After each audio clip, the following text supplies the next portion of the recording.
আসসালামু আলাইকুম সুপ্রিয় দর্শক, চলে আসলাম এইমাত্র পাওয়া আগামীকাল ৯ নভেম্বর ২০২৫ রবিবারের ২৪ ঘন্টার খুবই গুরুত্বপূর্ণ আবহাওয়ার খবর নিয়ে। এবার ঘূর্ণিঝড়, মেঘ বৃষ্টি, শৈত্যপ্রবাহ, তাপপ্রবাহ এবং আবহাওয়া নিয়ে নতুন তথ্য দিল আবহাওয়া দপ্তর। আগামী ২০ নভেম্বর থেকে ৩০ নভেম্বরের মধ্যে বঙ্গোপসাগরে নতুন করে তৈরি হতে পারে লঘুচাপ এবং রূপ নিতে পারে শক্তিশালী ঘূর্ণিঝড়ে। এছাড়া আগামী ২৪ ঘন্টার মধ্যে আসতে চলেছে আবহাওয়ার বিরাট পরিবর্তন। প্রিয় দর্শক, আজকের ভিডিওতে জানিয়ে দিব আগামীকাল ৯ নভেম্বর ২০২৫ রবিবারের ২৪ ঘন্টার আবহাওয়ার পূর্বাভাসে কি জানিয়েছেন আবহাওয়া দপ্তর। আরো জানিয়ে দিব স্যাটেলাইট ওয়েদার অবজারভেশন রাউটার অনুযায়ী কেমন থাকতে পারে আগামীকাল রবিবার ২৪ ঘন্টা দেশের ৮ বিভাগের ৬৪ জেলার আবহাওয়া। তাই প্রিয় দর্শক, আপনার জেলার আগামীকালকের ২৪ ঘন্টার আবহাওয়ার বিস্তারিত আপডেট জানতে ভিডিওটি সম্পূর্ণ দেখুন এবং প্রতিনিয়ত নিত্য নতুন আবহাওয়ার আপডেট জানতে ভিডিওতে একটি লাইক দিয়ে চ্যানেলটি সাবস্ক্রাইব করে পাশে থাকা বেল আইকনটি অন করে রাখুন এবং কমেন্ট করে জানিয়ে দিন আপনি বাংলাদেশের কোন জেলা থেকে আজকের আবহাওয়ার খবর দেখছেন এবং আজকে আপনার জেলার আবহাওয়া কেমন। দর্শক, এবার জানিয়ে দিচ্ছি এক নজরে। দর্শক, এই মুহূর্তে আগামীকাল ৯ নভেম্বর ২০২৫ রবিবারের ২৪ ঘন্টার আবহাওয়ার পূর্বাভাসে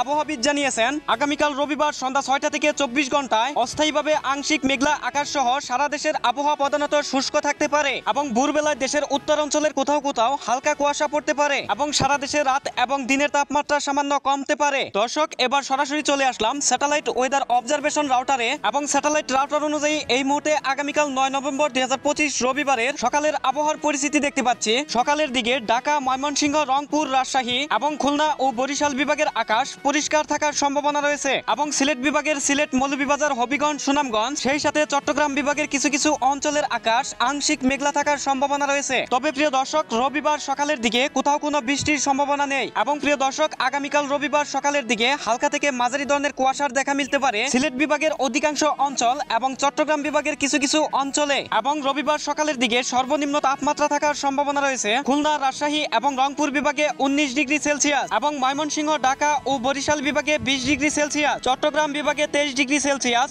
এবং সিলেট বিভাগে ২১ ডিগ্রি সেলসিয়াস। এবং প্রিয় দর্শক, আগামীকাল রবিবার দুপুরের দিকে আসার পর দেখতে পাচ্ছি ঢাকা, বরিশাল, খুলনা, রাজশাহী, রংপুর, ময়মনসিংহ ও সিলেট বিভাগের অধিকাংশ অঞ্চলের আকাশ হালকা মেঘলা থাকার সম্ভাবনা রয়েছে এবং সেই সাথে চট্টগ্রাম বিভাগের অধিকাংশ অঞ্চলের আকাশ আংশিক মেঘলা থাকার সম্ভাবনা রয়েছে। তবে প্রিয় দর্শক, দুপুরের দিকে কোথাও কোনো বৃষ্টিপাতের সম্ভাবনা নেই এবং প্রিয় দর্শক, আগামীকাল রবিবার সন্ধ্যার দিকে আসার পর দেখতে পাচ্ছি দুপুর থেকে সন্ধ্যার মধ্যে আবহাওয়ার কোনো পরিবর্তনের সম্ভাবনা নেই। দেশের ৮ বিভাগের ৬৪ জেলার আকাশে হালকা সাদা মেঘমালা থাকার সম্ভাবনা রয়েছে এবং সন্ধ্যার দিকে সর্বনিম্ন তাপমাত্রা থাকার সম্ভাবনা রয়েছে রাজশাহী, খুলনা, বরিশাল, সিলেট ও ময়মনসিংহ বিভাগে ২৫ ডিগ্রি সেলসিয়াস এবং রংপুর ও ঢাকা বিভাগে ২৬ ডিগ্রি সেলসিয়াস এবং চট্টগ্রাম বিভাগে ২৭ ডিগ্রি সেলসিয়াস। এবং প্রিয় দর্শক, আগামীকাল রবিবার মধ্যরাতের দিকে আসার পর দেখতে পাচ্ছি দেশের দক্ষিণাঞ্চল চট্টগ্রাম বিভাগের কিছু কিছু জায়গা এবং উত্তর পূর্বাঞ্চল সিলেট বিভাগের ২-১ জায়গায় হালকা কুয়াশার দেখা মিলতে পারে। এছাড়া রবিবার মধ্যরাতের দিকে দেশের সবগুলো অঞ্চল পরিষ্কার থাকার সম্ভাবনা রয়েছে এবং প্রিয় দর্শক, আগামীকাল ৯ নভেম্বর ২০২৫ রবিবার শেষ রাতের দিকে আসার পর দেখতে পাচ্ছি ময়মনসিংহ বিভাগের নেত্রকোনা, ফেনারবাগ এবং সিলেট বিভাগের সিলেট, মৌলভীবাজার, হবিগঞ্জ, সুনামগঞ্জ,